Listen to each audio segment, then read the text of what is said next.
In Memories, Dreams, Reflections, Jung discusses his search for independent evidence of the collective unconscious, evidence beyond his own experience of it. To quote Memories, Dreams, as my life entered its second half, I was already embarked on the confrontation with the contents of the unconscious. First, I had to find evidence for the historical prefiguration of my inner experiences. That is to say, I had to ask myself, where have my particular premises already occurred in history? If I had not succeeded in finding such evidence, I would never have been able to substantiate my ideas. Unquote. Jung found that evidence in two places above all, alchemy and Gnosticism. And it's true, as I'm sure everyone here knows at least as I, that Jung wrote far more on alchemy than on Gnosticism, and in fact, Jung's one main writing on Gnosticism, which appears in Ion, is really devoted as much to alchemical parallels to Gnosticism as it is to Gnosticism in its own right. Nevertheless, Jung recounts in Memories, Dreams, Reflections that he found evidence of his own brand of psychology in two hoary sources that no one could claim had somehow been tampered with by him. So I think what he finds so comforting in Gnosticism as well as in alchemy is that no one can say that that Jung somehow invented these phenomena as evidence for his findings, the way I suppose one could say, and for all I know, it was said, well, he twisted, he distorted, he used not just his own encounter with his unconscious, but his dealings with his patients in ways that suited his ends. So what he likes about alchemy, and in a sense, even though he devotes less time to it, even more Gnosticism, because it's even earlier than alchemy, is that it constitutes what he argues is independent evidence that can't be, that he can't be charged with having created or even tampered with of his brand of psychology. He interprets alchemy and Gnosticism virtually identically. I mean, both, and in fact, alchemy for him really is the continuation of Gnosticism. For Jung, the alchemical process of extracting gold from base metals continues the Gnostic process, and I'm going to spell all this out this evening, continues the Gnostic process of liberating fallen souls, or what Gnostics call sparks, from matter. Both processes are seemingly outward, physical, or even metaphysical ones, but in fact are inner psychological ones, or at least as much inner and as outer. Both alchemy and Gnosticism for Jung, symbolize a progression from the state of sheer ego consciousness to the ego's rediscovery of the unconscious and reintegration with it to forge the self. In alchemy, and I'm going to put this on, if we can call this the board, put this on the board in a second. In alchemy, the progression is from base metals to the distillation of vapor out of those metals and the return of that vapor to the metals to form gold. So in the case of alchemy, the process is, I can't write in this, right? I mean, this is, okay, it's not a Picasso. Okay, in alchemy, let's put it this way. We have base metals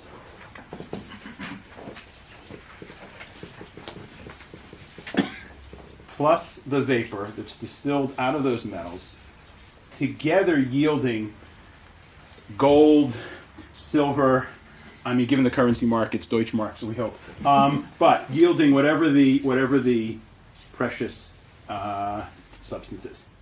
In the case of Gnosticism, let's call this one, no, I guess we can't erase. In the case of Gnosticism, what we have is, so Jung assumes a parallel process in which, and I'll explain this as I proceed, in which for the moment, the body plus the soul or the spark, and let me use these terms synonymously. There are sometimes distinctions drawn between them, but let's, for our purposes, use these synonymously. Together yield, let's call it, and this would be the Gnostic goal, salvation.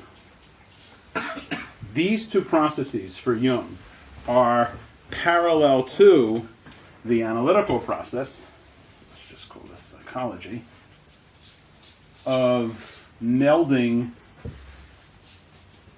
ego consciousness, let me just abbreviate this as ego and unconsciousness to yield let's just call it the self, or the individual state, individuated state. Let's just say self or individuation. Now, when I teach, students tell me that it's nice to put things on the board, but A, I say it aloud, and B, they can't read my handwriting. So, but I'll do it anyway. All right. Now, so those are supposedly the three processes at work. And what I'm going to do is say very little about alchemy. They'll come back to it at the end and focus on the supposed parallel between 2 and 3. Let me start with the phenomenon of Gnosticism, and let me start with the term itself. Everyone knows the term agnosticism or agnostic. Gnosticism is the opposite. And Gnosticism, first came the term Gnosticism. The A in Greek is what's called, when it comes to the beginning of a word, is what's called the alpha privative. It negates what follows. So an agnostic is obviously someone who, in contrast to an atheist who claims that God does not exist, claims not to be able to know. A Gnostic, by contrast, exactly is one who claims to know. Now, a Gnostic claims not just to know. That really isn't uniquely Gnostic. What's uniquely Gnostic is the power of that knowledge.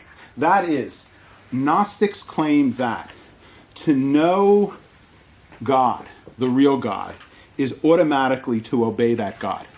There's no hiatus. There's no divide between knowing the truth and acting on it. That notion that knowledge has such power that one automatically heeds it once one gets it is very odd for most of us. Most of us assume that it's one thing to know something, it's quite another to act on it. And to use a very homey example that I use in classes, it's one thing to know you're not supposed to, if you're on a diet, you're not supposed to raid the refrigerator. They say raid in this country.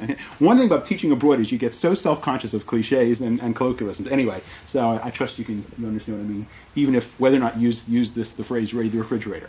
We would assume, most of us, and certainly this is true of most views of knowledge in the West, that it's one thing to know that you're not supposed to raid the refrigerator if you intend to lose weight.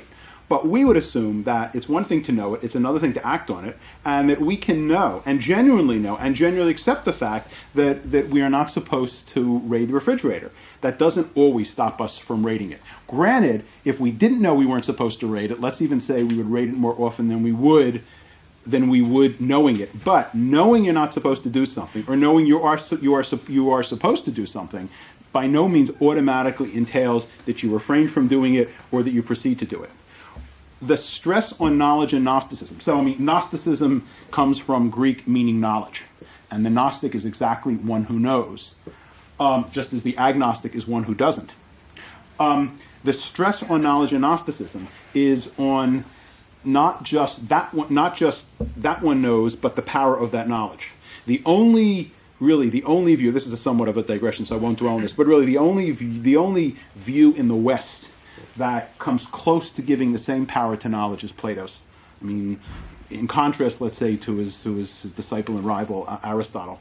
For Aristotle, if you know what you're supposed to do, you're better off than not, but you don't automatically proceed to do it. That's basically our own commonsensical view. The Gnostics share with Plato the idea that seems to us ordinarily extremely odd, extremely implausible, that to know something is automatically to do it. In any case, the term Gnosticism is given to this group of, and I'm going to define the different ways in which the term has been used, but was given to a group of ancient 2nd century peoples, precisely because they said that not only did they know the truth about God and about the world and about human beings, but with the truth known, they automatically acted accordingly. So that's the source of the term Gnosticism. Now, in the narrowest definition of the term, Gnosticism was an ancient Christian heresy that lasted for, a century or more, and was revived in the Middle Ages every so often. Basically, it has long been dead. That is, it's something confined to Christianity. To call it a heresy is to say that it arose within Christianity and is really a breakaway movement or breakaway strain of it. That's the narrowest definition of Gnosticism. And scholars nowadays regard that, for the most part, as unduly narrow. That's the way the group of Christians that became Orthodox would like to think of Gnosticism, because it makes Gnosticism not only parasitic on mainstream Christianity, but it makes it a betrayal of mainstream Christianity.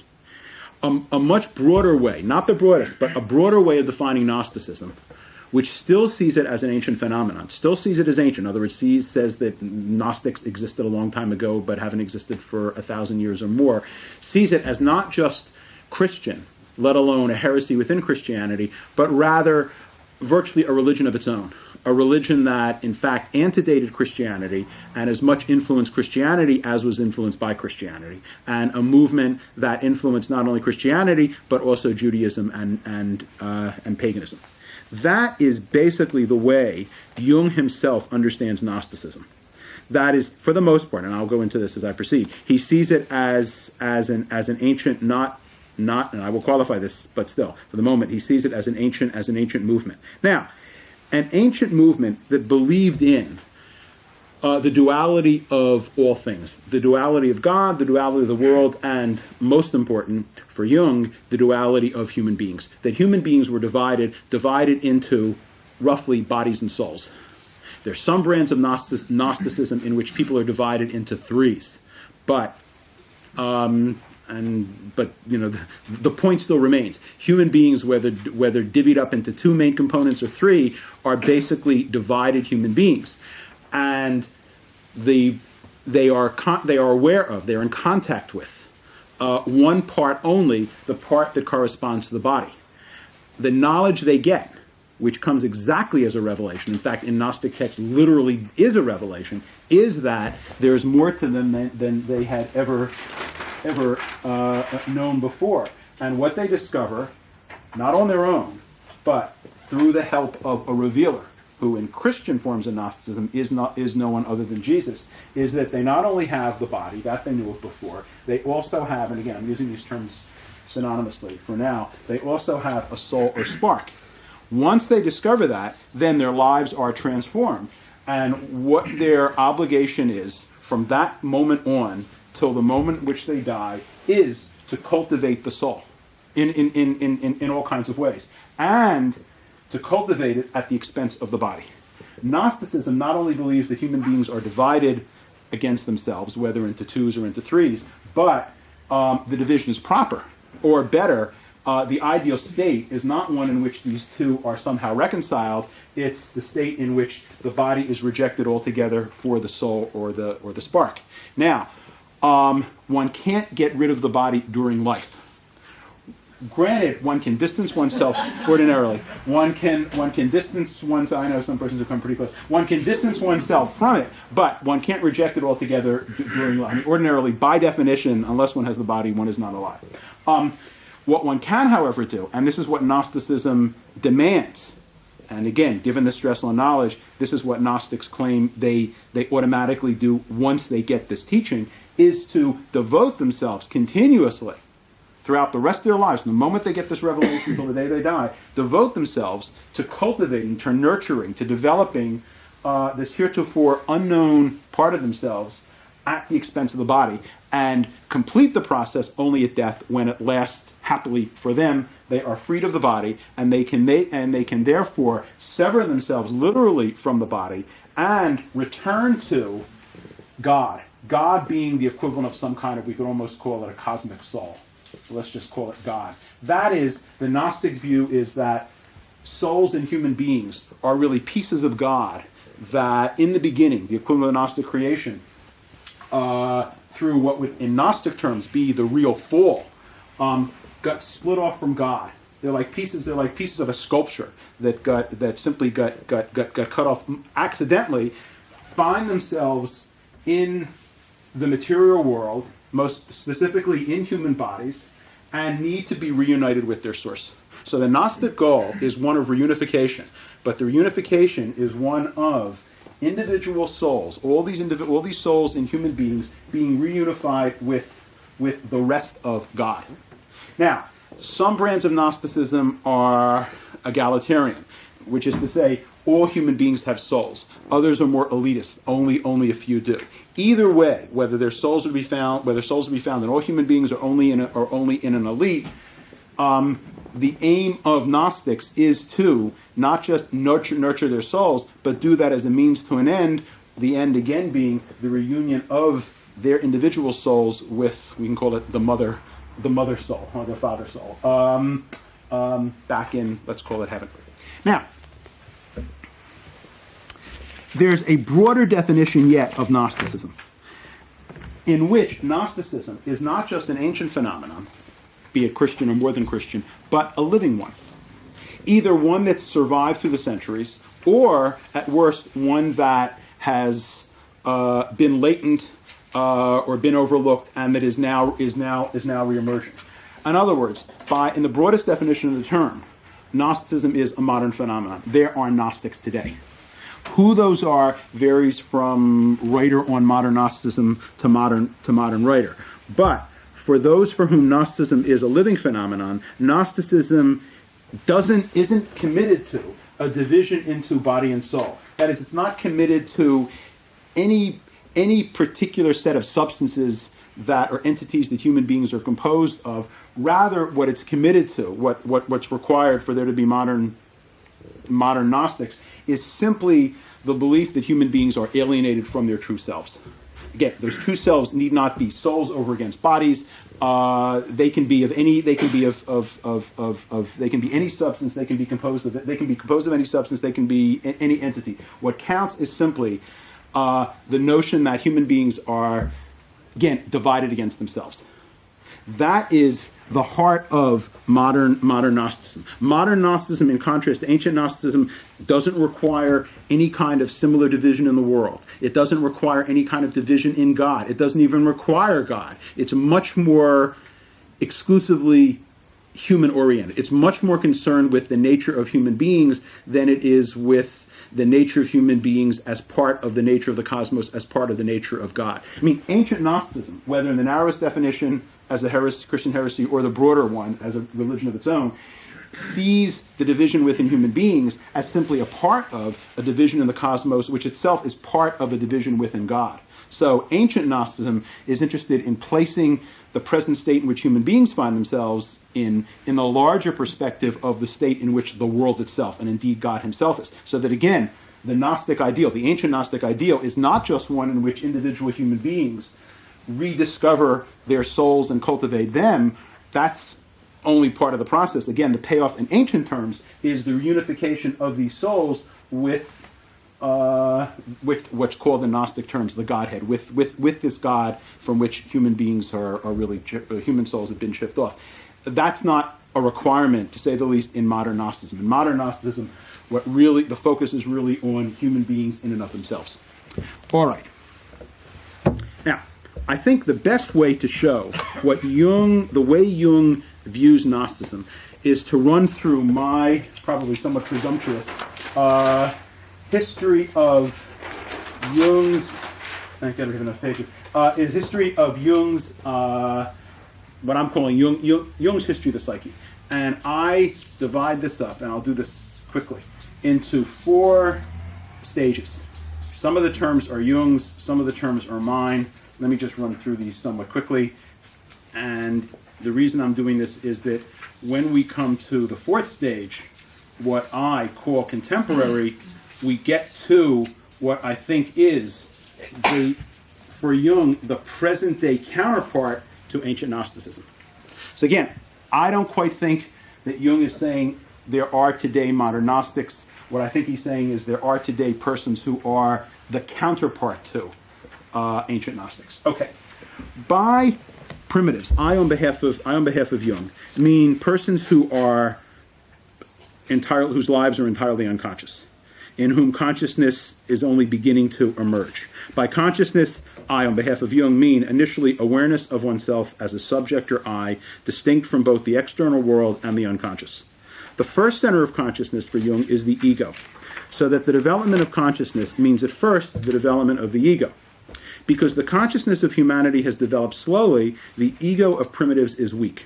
Rather than differentiating themselves from the unconscious in the world, primitives project themselves onto the world and thereby encounter their unconscious rather than the world. In projecting themselves as personalities onto the world, they create a religious world, a world ruled not by impersonal forces like atoms, but by gods. Events in the world are not merely caused, but willed. So weak is the primitive ego that primitives not only project themselves onto the world, but identify themselves with it. They do not distinguish between themselves and the world, between subjectivity and objectivity. They experience themselves objectively as part of the world. In identifying themselves with the world, primitives consequently identify themselves with the gods they have projected onto it. Humans and gods are for them identical. The difference for Jung, and by primitives I mean as the Jung's prime essay, the essay Archaic Man and Modern Man in Search of a Soul. That's where I'm basically taking my notion of primitives for Jung from. The difference for Jung between ancients and primitives is that ancients for Jung have a sturdier ego. Because even their egos are shaky, ancients too project themselves onto the world in the form of gods. But they do not identify themselves with the world and therefore with those gods. They worship gods, but therefore gods distinct from themselves. Like primitives, ancients experience the world through the unconscious and thus are not truly separated from either. But they nevertheless have a budding sense of themselves vis-a-vis both. Ancients is my term. Can't think of a better one. It's somewhat imprecise. I mean persons between the primitive state and what I'm going to get to now, the modern state. Under ancients would fall Egyptians, Mesopotamians, Greeks, Romans, Jews, Christians, Muslims. Insofar as ancients forge egos, they create a split within themselves between their egos and their unconscious, from which the ego has emerged. That split is not, however, antagonistic. For in developing their egos, ancients, this is in contrast to moderns, do not forsake the unconscious. Like primitives, they continue to tend to it through religion. There's no one work that I know of by Jung on ancients. I mean, from my knowledge of Jung, he writes on ancient throughout literature. There's no single work on ancients the way there's a single work on, I think, each of the other groups. So there's none that I will mention. The difference between the next group, moderns and ancients, is that moderns possess fully independent egos. By withdrawing their projections from the world, they have substantially, not fully, but substantially demythicized the world. They thereby experience the world itself largely unfiltered by the unconscious and thus are differentiated from both the world and their unconscious. Invariably, moderns do not merely separate themselves from the unconscious, but reject it altogether. They thereby pit themselves, that is, their egos, against the unconscious. Moderns, and for me, the prime reading on moderns is the Terry Lectures. That to me epitomizes, that's what I'm getting at. That's the group I'm getting at under moderns. Moderns consider themselves entirely rational, unemotional, scientific, atheistic. Religion they dismiss as a pre-scientific delusion. Moderns correspond crudely to 19th century intellectuals epitomized by figures like Marx, Nietzsche, and Freud himself.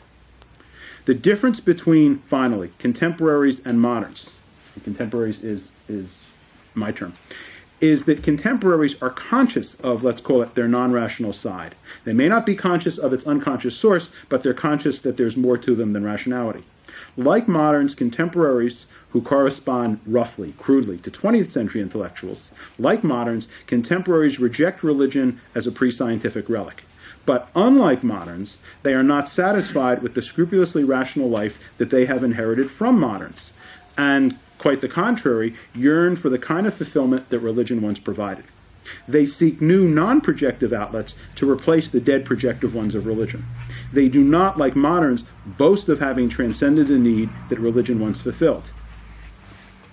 Now, the connection between this very, very, and I should say, to me, the prime reading on contemporaries is Spiritual Problem of Modern Man, and I mean, I'm well aware the term there, Jung, Freudian stuff, the term there that Jung is using is modern rather than contemporary, but I think that if one can allow me to substitute contemporary, the Spiritual Problem of Modern Man is referring to, that's the persons referred to there, the group referred to there is the group that, even though Jung calls it modern, in order to have a term to distinguish from what I'm calling modern, I call contemporary. All right. The connection at last between this history of the psyche and Gnosticism is that for Jung, once again, Gnostics are the ancient counterparts to contemporaries. Okay? Gnostics are the ancient counterparts to contemporaries, and therefore to Jungian patients. Not all Jungian patients, but the persons that I think are distinctively Jungian patients. In turn, distinctively Jungian patients are the contemporary counterparts to ancient Gnostics. Let me read from the master himself. The spiritual currents of our time have a deep affinity with Gnosticism. The most impressive movement numerically is undoubtedly Theosophy, together with its continental sister, Anthroposophy. This is Jung's term, pure Gnosticism in Hindu dress. What is striking about these, Jung's term, Gnostic systems, is that they are based exclusively on the manifestations of the unconscious. The passionate interest in these movements undoubtedly arises from psychic energy, which can no longer be invested in obsolete religious forms. Now, Jung is clearly using the term Gnostic systems to refer to contemporaries. So one might say that what he's saying is we really do have Gnostics in our midst. I, however, think that a clearer way of putting what he's getting at is to say that, again, it's to say, maybe I should put it on the board, is to say that ancient Gnostics, let's say, parallel, are the counterparts to contemporaries. Rather than saying contemporaries are modern Gnostics. I think that, again, despite Jung's talking about, as I just read, which is from The Spiritual Problem of Modern Man, despite Jung's talking about these Gnostic systems as if there were Gnosticism still in our midst, I think really Jung is not quite going that far. One irony is that, as I'm sure many persons here know, that Jung was actually characterized by many as a Gnostic himself. In other words, as a modern Gnostic himself. Some persons who so characterized him did it approvingly, others disapprovingly. But I mean, Jung is, together with many others, but perhaps Jung more than anybody else in modern times, or let's even say contemporary times, is referred to as a Gnostic himself. But that's whether, even if he was, and whether or not that fits in my rendition of this, Jung himself is not claiming to have been a Gnostic, but is not even claiming that the persons that the groups he's describing are themselves Gnostic. Rather, what I think he's saying is they are the contemporary counterparts to Gnostics. Why do I stress this difference? Because I think for Jung, ancient Gnostics are so much more projective, so much more metaphysical than the group I'm calling contemporaries, that it would really be dissolving that difference to call contemporaries simply modern Gnostics. In other words, contemporaries for Jung are not primarily concerned with the relationship between human beings and the cosmos, the relationship between human beings and God. Ancient Gnostics were. So I think if I may say so, what I think Jung is saying, despite his use of phrases like these present-day Gnostic systems, what I think he's saying really is that the group I'm calling contemporaries, because it's so much less projective than ancient Gnostics, ought to be characterized as the present-day counterparts to ancient Gnostics rather than the present-day version of ancient Gnostics. Now, like Gnostics, like ancient Gnostics, contemporaries for Jung feel alienated from their roots and are seeking to overcome the alienation. In other words, they are divided against themselves. They are seeking new outlets for the unconscious. Where Gnostics, ancients, feel cut off from the outer world, contemporaries feel cut off from the inner. Contemporaries do not, like Gnostics, for the most part, project their alienation onto the cosmos. They seek to discover their true selves non-projectively, within rather than outside themselves. The key Gnostic texts are creation texts. I mean, Gnostic texts take a variety of forms. There are many Gnostic genres. I mean, not all of them would qualify as myths. I mean, there are letters, there are hymns, there are gospels, but the key Gnostic texts would, by any definition, however rigorous, qualify as myths, and amongst them, the key Gnostic myths are creation myths. Other Gnostic texts, myths and non-myths, presuppose them. In Jungian terms, Gnostic creation myths describe the development of the psyche. The literal account of the creation of the world, in Jungian terms, must therefore be translated not only into human terms, but even more into psychological terms. The Gnostic God So I think the last sheet I'll dare to use. The Gnostic God, or what is sometimes called the Godhead, to make it seem less personal. The Gnostic God or Godhead corresponds in Jungian terms to the unconscious. And what Gnostic creation that's described is the development, usually through stages, in some Gnostic myths through endless stages, scores of stages, the development of, out of this primordial unconscious, the development of ego consciousness, which, and there are all kinds of stages that I won't go into, which doesn't finally get established until we have human beings.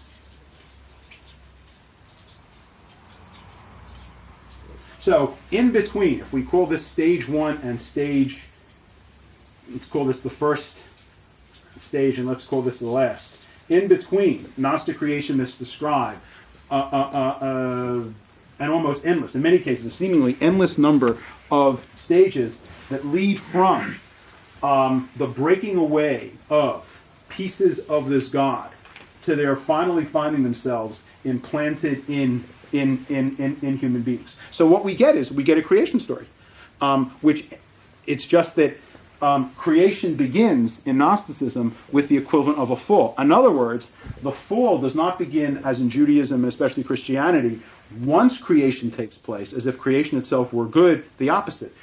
The fall begins with creation. Creation is a fall because the ideal state, and the state, therefore, to which Gnostics seek to return, is a state before there was any of this. It's a state of an undivided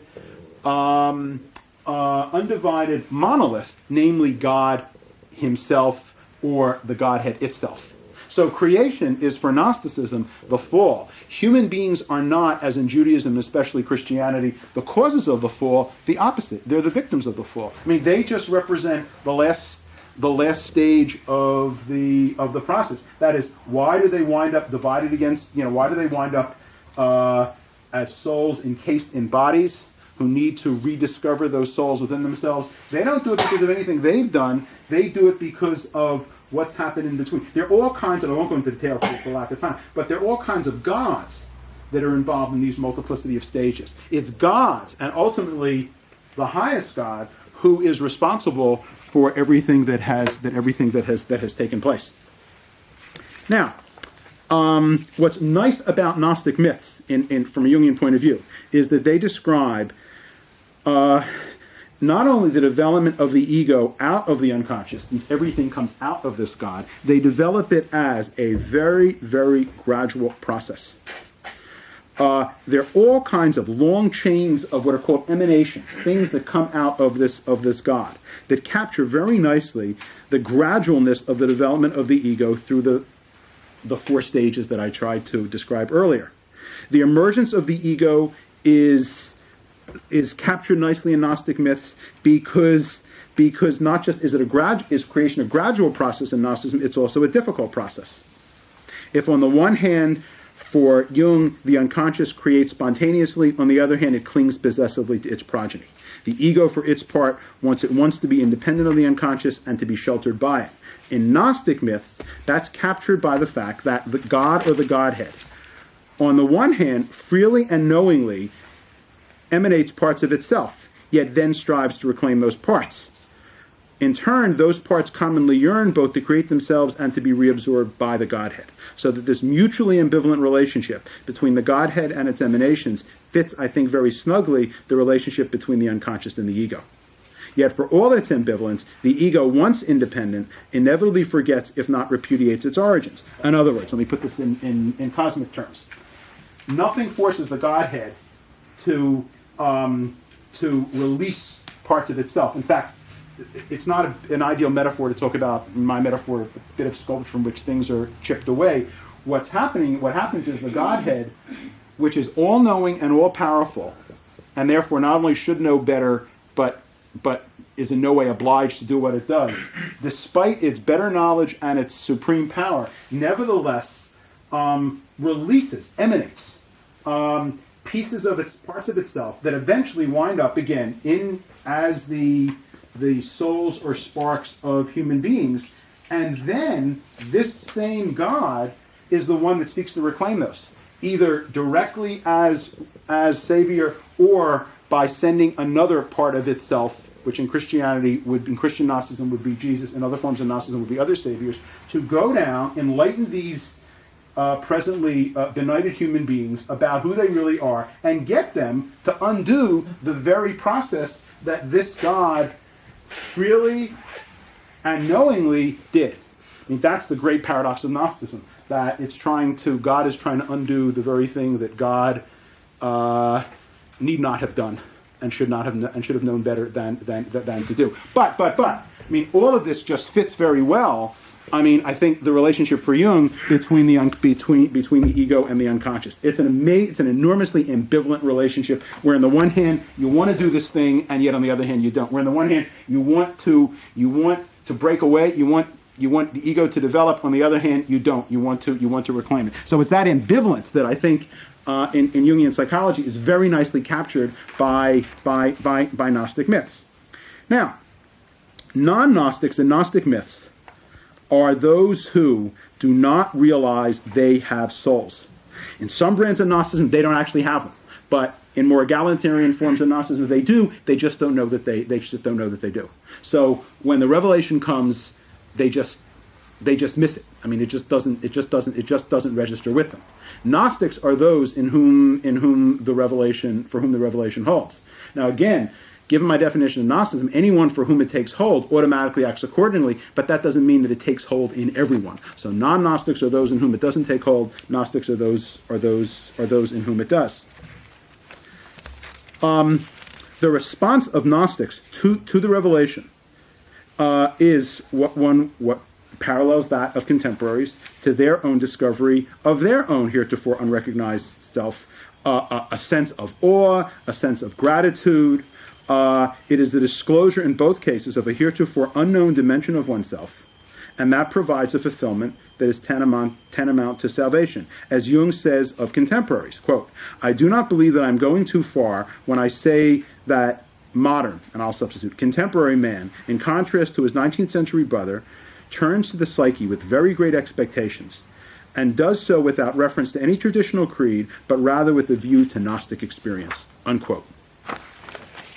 Now, Gnostic myths themselves, in ways I've already at the least alluded to, if not outright said, preach, this is the point, total identification of oneself with one's newly discovered divinity. Because that identification symbolizes the Gnostic's identification with the unconscious, Jungian psychology, I think, if I may say so, would regard that identification as no less lopsided and no less dangerous than the non-Gnostic's identification, which is with the non-Gnostic's ego. That is, Jungian psychology would regard both attitudes as unbalanced. It would say that non-Gnostics, who roughly correspond to moderns, suffer from an exaggerated persona. Their ego identifies itself entirely with the conscious public personality. But Jungian psychology, I dare say, would equally state that Gnostics suffer from an exaggerated or inflated ego, which conversely identifies itself entirely with the rediscovered unconscious. The Jungian goal is no more to reject ego consciousness for the unconscious than, like the modern aim, to reject the unconscious for ego consciousness. Rather, the goal is to balance the two. Now, in Jungian psychology, the cultivation of the unconscious does involve a break with ego consciousness and a return to the unconscious. That break, however, is only temporary.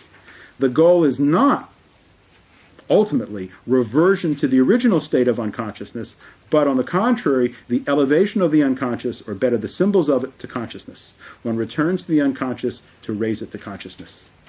Human beings should seek a unified state, yes, as they possessed at birth, but that unified state now should be the integration of the unconscious with ego consciousness. It should not be, certainly, the restoration of pristine unconsciousness. The aim now is to make the unconscious conscious. It is not to make conscious unconscious. The Gnostic aim, however, is exactly that, or so I say. The equivalent of making consciousness unconscious.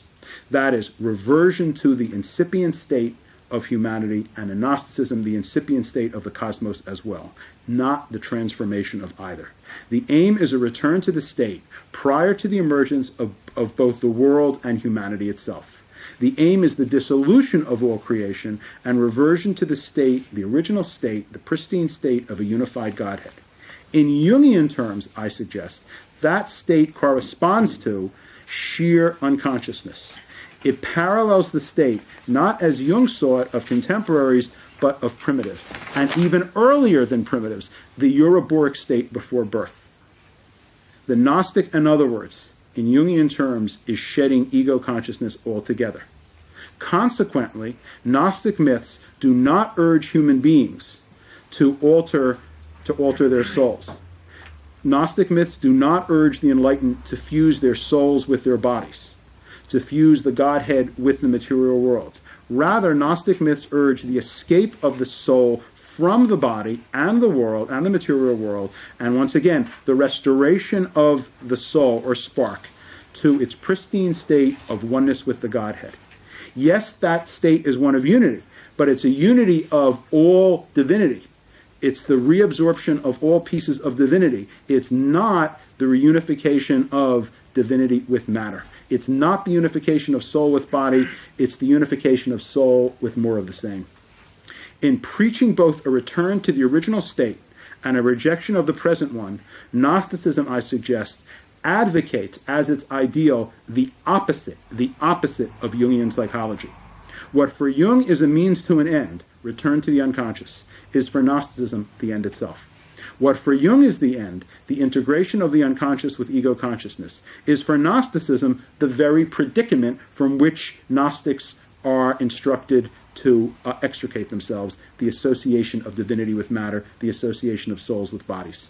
Conversely, what for Gnosticism is the end, the severance of the link between divinity and matter, or between soul and body, is in Jungian terms the predicament, the dissociation of the unconscious from ego consciousness. Now, what I'm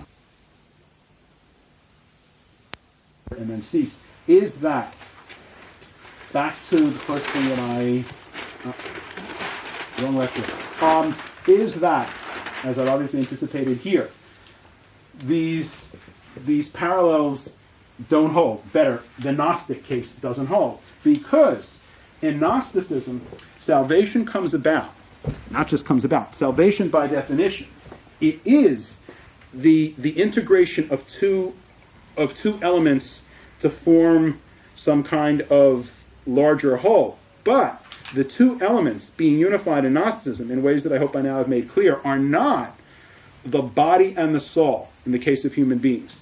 The things unified cosmically are not the material world and God. Rather, just as the soul is required to reject the body, so the soul at death is required to reject the material world altogether, and the two things that get unified are this and this. Well, these are not opposing entities that are now being meshed, harmonized, balanced. They are identical. The soul is, again, nothing other than a chip, really a chip off the old block. A chip from God. And, it may be paradoxical that God, as I tried to explain summarily, that God was ultimately responsible for the very chipping away that God is now trying to undo. Be that as it may, the ideal Gnostic state is not, again, a state in which opposites are in any way reconciled. Rather, it's a state in which opposites are forever severed. Gnostic salvation is a state in which there is nothing in the world but sheer divinity, and united divinity, reunified divinity. Cosmically, Gnostic salvation is nothing other than the restoration of the state of not even just primitives, but, as I said, even before that, the Euroboric state. That is Gnostic salvation corresponds psychologically to a state in which not only is consciousness not fully developed, there is no more consciousness at all. It's a state. It could not be more regressive psychologically. The Gnostic state, the Gnostic ideal is the return to the state, and what constitutes the fall? Everything that has come in between. Because again, if we go forward to our Gnostic creation myths, the fall does not happen only down here. The fall happens the minute any change takes place in divinity itself. There is a fall. And what is salvation? Cosmic as well as individual. The undoing of everything that has come in between. Put another way, the Gnostic ideal is the undoing of everything that has happened to God, to the cosmos, and to human beings from the beginning, from if we can call it the beginning of time. The Gnostic ideal is a state in which every change that has taken place is systematically undone. So the Gnostic ideal state is nothing other than a return to the primordial state. Gnostic salvation then constitutes exactly the undoing of all the equivalent, all the psychological development that Jung so seizes on. Now, I am then saying, if I may, that the Gnostic ideal corresponds minimally, not to the state of individuation, but to the state of inflation. If not even more severe than that, to the state of psychosis. I mean, to the state of the rejection altogether of ego consciousness. Now, why does Jung read Gnosticism the way he does? I think there are a number of possibilities. I mean, one is that he reads Gnosticism too much through the alchemical parallel. In the case of alchemy, the vapor and the base metals together do indeed yield gold. It's not from the rejection of the base metals by the vapor. It's obviously from the uniting of the two. Where does the vapor come from? The vapor comes from the base metals themselves. I think, in other words, what Jung might have done is to have interpreted Gnosticism through alchemical eyes, because the scheme that he presents works marvelously well with alchemy, about which I know much less than I do in the case of Gnosticism, but at least I think I know enough to say that the scheme works. This parallel works. It's amazing. That is, the parallel to 3 works amazingly well in the case of 1, but it doesn't work in the case of 2. Because if you match this up, the soul in Gnosticism does not exactly come from the distillation of anything out of the body. The relationship between the two is not a harmonious one. These are opposed. The soul presently lies in the body, but it lies trapped in the body, imprisoned in the body. The aim is to get it out. And you don't get salvation until you sever these two. Well, obviously, the alchemical ideal is very different indeed. So one possible reason I suggest for Jung's, if I may say so, skewed way of looking at Gnosticism is that he's misled by the alchemical parallel. Another possibility is simply that he seizes on aspects of Gnosticism that really do apply and just carries the parallel a little too far. Certainly Gnosticism, and this is what makes Jung's interpretation to me so amazingly good, is that he's really, Jung absolutely, rightly sees that what Gnosticism is stressing is the rediscovery of the deeper hidden heart of one's personality. And that life is a matter of discovering who one really is. It's just that it doesn't follow from that what you do with the who you discover you really are is the same thing that Jungian psychology advocates. I think, put another way, that Gnosticism is not, for Gnosticism, dualism is not just the state one starts with, it's the state to be overcome. But be overcome not by reconciling the two things that are presently at odds, but by rejecting one altogether. So I think, again, a second possible reason for Jung's way of looking at Gnosticism is that he recognizes, absolutely rightly, the parallels that do hold, and just takes them one step farther. A third, and I think to me the least convincing reason, is that he had access to far fewer Gnostic sources than he did to alchemical sources.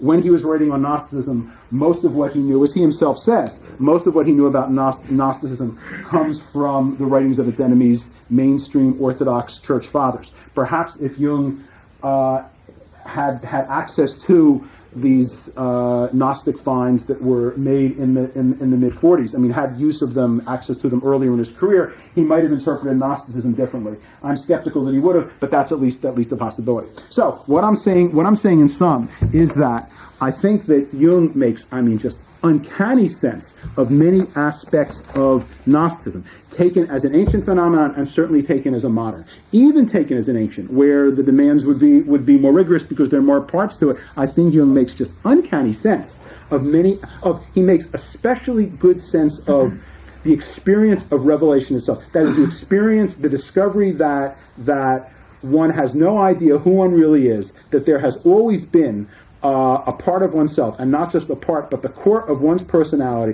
that one had no iota was there, and that once one discovers it, certainly it is one's mission in life to cultivate that. All of that Jung really beautifully isolates and interprets. All I'm saying in sum, once again, is that there's a difference between cultivating that self in conjunction with the part of oneself one already knew, which is more the Jungian view, and cultivating that newly discovered self at the expense of the side of oneself one already knew, which I think is the Gnostic version. Okay, thanks very much.